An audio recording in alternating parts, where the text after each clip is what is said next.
o verso 44 marca o ponto de virada. Por quê? O poder papal só vem com sucesso, prosperando, fazendo a sua vontade, se engrandecendo sobre tudo e sobre todos. Mas de repente, existe algo aqui na profecia que faz o poder papal tremer na base. Assim como a reforma protestante de 1517 abalou o poder papal, assim também existe agora no tempo do fim um exército chamado de 144 mil, que com a pregação poderosa das 3 mensagens angélicas de Apocalipse 14, eles vão abalar o poderio papal, porque só a proclamação poderosa, majestosa, ungida pelo Espírito Santo das 3 mensagens angélicas poderão abalar o papado. Aqui diz o verso 44, mas os rumores do Oriente são os sons da pregação das 3 mensagens angélicas. Os rumores do Oriente e do Norte o espantarão. Quando o papado perceber que o seu tempo está se esgotando e que ele vai ser derrotado, ele vai ficar mais irado. Por isso diz aqui, e sairá com grande poder, e sairá com grande furor, para destruir e extirpar a muitos. Alguns mártires cairão. No versículo 44 de Daniel, fala de um decreto de morte. Mas pelos rumores do Oriente e do Norte será perturbado e sairá com grande furor para destruir e eliminar a muitos. Este muitos aqui é o povo de Deus, os santos de Deus, decreto de morte para serem eliminados. Por quê? Porque esse falso domínio do reino do norte, o anticristo, ouve rumores do norte e do leste, porque o verdadeiro rei do norte é o Deus eterno, e do leste é de onde vem a libertação, de onde vieram os soldados de Ciro e Ciro do leste para libertar aqueles que estavam em Babilônia. Ei, nós estamos em Babilônia ainda. E o verso 45, e armará as tendas do seu palácio, agora no tempo do fim. Por isso eu estou dizendo que a profecia nos aponta, nos mostra que Jerusalém se tornará possessão e jurisdição de Roma, porque aqui diz que o rei do norte armará as tendas do seu palácio entre o mar grande, que é o mar Mediterrâneo, e o Monte Santo e Glorioso. O Monte Santo e Glorioso era onde estava o templo, hoje está lá a mesquita. Aqui diz que ele vai armar as suas tendas, ele vai dominar esta área do mundo. O anticristo quer armar as tendas do seu palácio e colocar o seu trono em Jerusalém. Esse é o sonho jesuíta para o papado. Nesse tempo em que ele estiver dominando Jerusalém, o que vai acontecer durante este tempo? Finalzinho do verso 45, mas virá ao seu fim. Aleluia, porque a profecia não mostra somente o sucesso e a prosperidade e o engrandecimento do papado. A profecia mostra o fim do papado. O fim do papado ocorrerá antes da volta de Jesus Cristo. Jesus Cristo virá para arrebatar a sua igreja. Neste tempo o papado estará destruído. E aqui diz, virá ao seu fim e não haverá quem o socorra.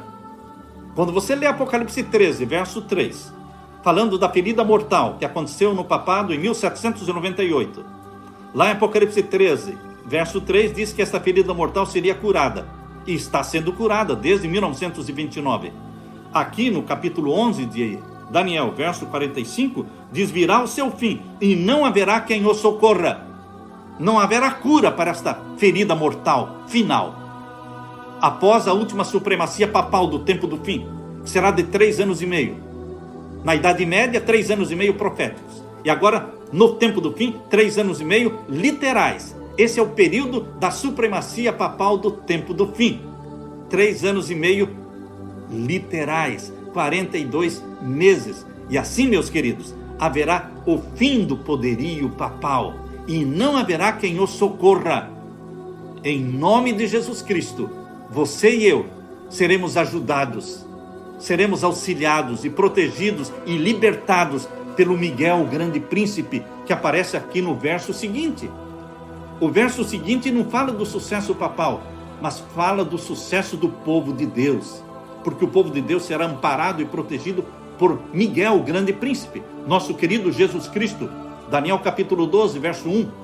E naquele tempo, no tempo em que o papado for destruído, no tempo em que vier o seu fim, não haverá quem o socorra. Nesse tempo, Miguel vai se levantar para libertar o seu povo. Mas ele se levantará pelos filhos do teu povo, e haverá um tempo de angústia qual nunca houve, desde que houve nação até aquele tempo. Mas naquele tempo livrar-se-á o teu povo, todo aquele que se achar inscrito no livro da vida. Depois do decreto dominical, sairá o decreto de morte para aqueles que não aceitam aquilo que Babilônia estará impondo. E por último, nós temos ali relatada a batalha do Armagedon, versículo 45 de Daniel 11. Armará suas tendas palacianas entre os mares, contra o glorioso monte santo de Deus, mas chegará ao seu fim, e não haverá quem o socorra. Mas a verdadeira divindade vem para libertar o povo de Deus, e esses se ajuntarão na grande batalha do último dia do Senhor, que é a batalha do Armagedon.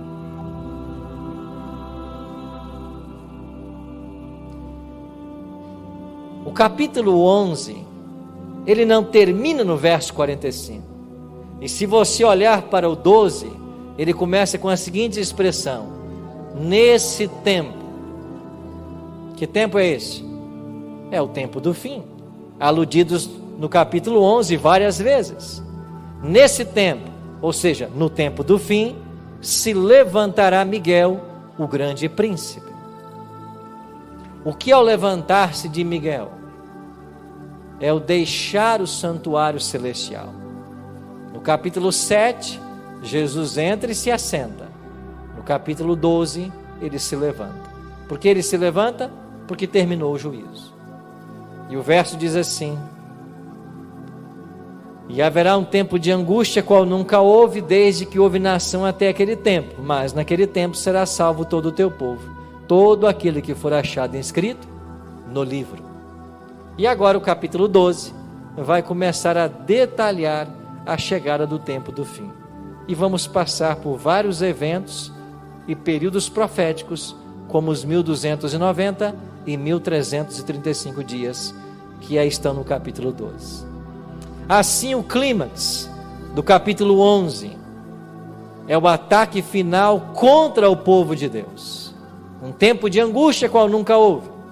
Mas as boas novas é que a vitória já está garantida para aqueles que seguem fielmente a Jesus Cristo. E todos aqueles que o amam hão de vencer, assim como ele venceu.